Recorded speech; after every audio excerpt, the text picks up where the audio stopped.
రాత్రి నిశ్శబ్దం. సమాధుల మధ్య గాలి భయంకరంగా ఊదుతోంది. ఒక మనిషి ఒంటరిగా తిరుగుతున్నాడు.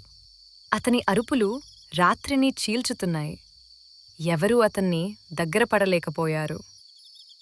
గొలుసులు కట్టినా అన్నిటినీ చింపేశాడు. అందరూ భయంతో దూరంగా నిలబడ్డారు. యేసు అక్కడికి వచ్చారు.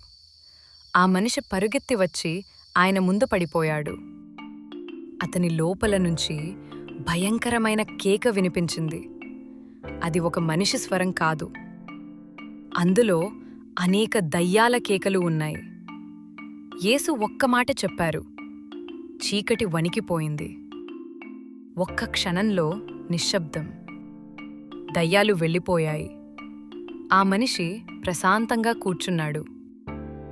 చీకటి ఎంత బలంగా ఉన్నా యేసు శక్తి ఇంకా గొప్పది.